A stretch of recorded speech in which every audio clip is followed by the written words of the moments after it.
Donc bonjour à toutes, bonjour à tous. Donc j'essaie de faire une petite vidéo express parce que bon, il y a de la circulation. Je voulais répondre assez rapidement à des questions qui m'ont été posées dans ma dernière vidéo, dans les derniers commentaires. On me demande de parler par exemple de mon parcours, mais mon parcours, je vous ai mis une vidéo. Voilà, je vous ai mis une vidéo dans laquelle vous avez tout mon parcours. Bon, c'est en anglais, mais voilà.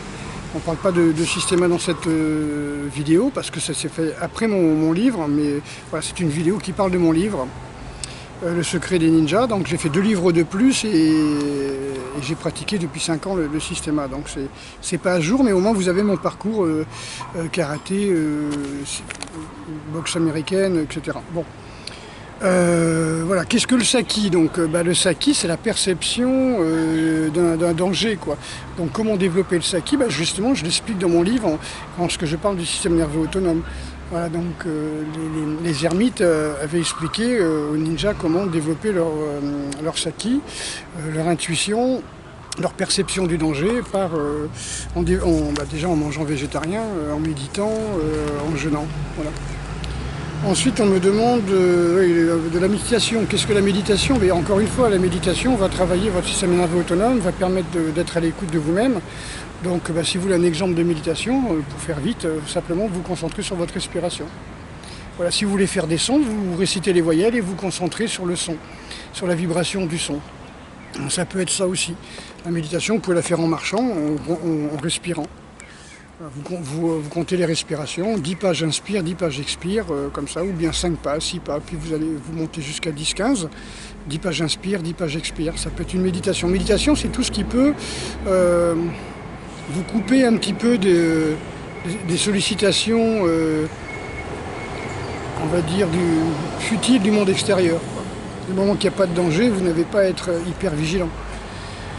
Ce que je pense d'Abersetzer, Roland Abersetzer, je suis comme beaucoup, je suis de cette génération qui a découvert beaucoup de livres de Roland Abersetzer. Et bon, tout ça s'est passé, on va dire, plus ou moins après la mort de Bruce Lee. Et il me semble qu'il en avait fait un tout petit chez Marabout juste avant.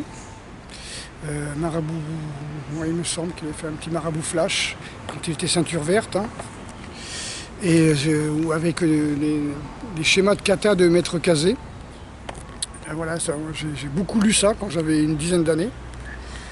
Maintenant, je pense que je ne suis pas certain qu'il soit venu au Japon et qu'il ait pratiqué le karaté. Si, oui, non, il a pratiqué le karaté, mais bon, s'il avait pratiqué tout ce qu'il écrivait, il serait en super forme, quoi.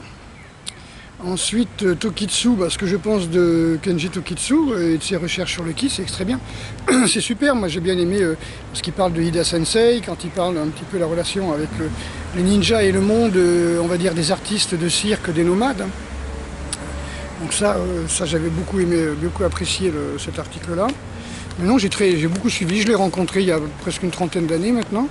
Et voilà, j'ai bien aimé ces révélations qu'il a dit sur le karaté, comme quoi les katas étaient complètement faux, comme quoi on l'avait envoyé au Japon et qu'au Japon on l'a dit non, le karaté c'est pas de chez nous, allez à Okinawa, on l'a dit non, c'est pas de chez nous, allez voir Shaolin, etc. etc. C'est pas mon expérience, c'est l'expérience de Kenji Tokitsu qui nous l'a dit à Saintes. Je veux dire que les gars du comité départemental et régional, ils faisaient la gueule de la FFKMA de l'époque. Ce que je pense du Reiki, oui, très, très bien. Moi, j'ai passé 2e degré de Reiki. J'ai été abordé par une prof de Reiki, un maître de Reiki, de très haut niveau, et qui m'a soigné pendant un moment où j'avais des maux de tête. Elle s'est assise à côté de moi, elle m'a dit « Ah, je sens que ça va pas, est-ce que je peux faire un soin énergétique sur vous ?» Et je lui ai dit « Ouais, pourquoi pas ?» Et c'était dans une université. Et effectivement, j'ai vu que ça a marché. Tout de suite, j'étais enveloppé d'une énergie, d'une chaleur, et mes maux de tête ont disparu. Donc là, je me suis dit, c'est pas de la connerie. Voilà, c'est tout. Maintenant, est-ce que c'est diabolique? Est-ce que c'est ce qu'on veut? Vous savez, témoins de Jéhovah, les évangélistes, ils disent que tout ce qui vient du Japon, c'est diabolique. Voilà, donc le Qigong, ce que je pense du Qigong, ouais, très bien. Très bien, le Qigong. Tai Chi, Qigong, ouais, les arts internes, moi je trouve ça très bien. Dès le moment que c'est bien pratiqué, vous avez un bon professeur, qu'il a été formé par des gens qui ont été sur place, ou qui a été lui-même sur place en Chine, ouais, moi je trouve ça bien. Voilà, donc je pense qu'à un moment, le travail interne, il faut y aller, quoi. Il y a un moment, il faut choisir. Il n'y a pas de milieu, j'ai l'impression, dans les soi-disant pratiques martiales.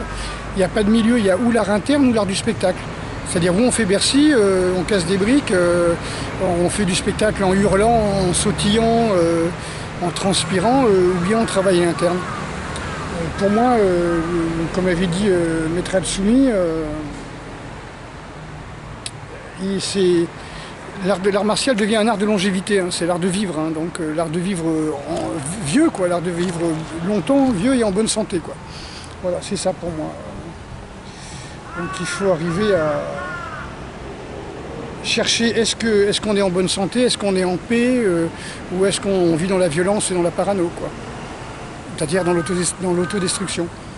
Moi, ce qui me gêne beaucoup, je le dis, je le redis, hein, c'est qu'il faut choisir entre la violence ou la longévité.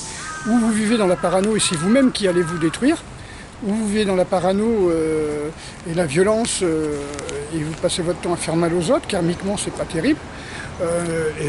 Et puis à un moment, c'est à force de faire du cortisol, de l'adrénaline, de la bile, vous allez complètement vous bouffer de l'intérieur, quoi.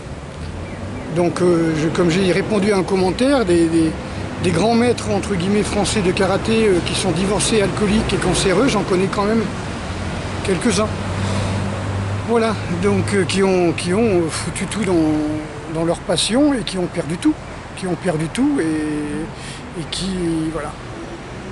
Réfléchissez un peu autour de vous, commentez si vous n'êtes pas d'accord, si vous êtes d'accord. Je reçois quand même quelques témoignages de gens qui me disent ils ne veulent pas être cités, donc ils m'envoient le témoignage, mais ça n'apparaît pas sous mes commentaires, qu'ils ont connu des profs de karaté alcooliques très violents. Voilà.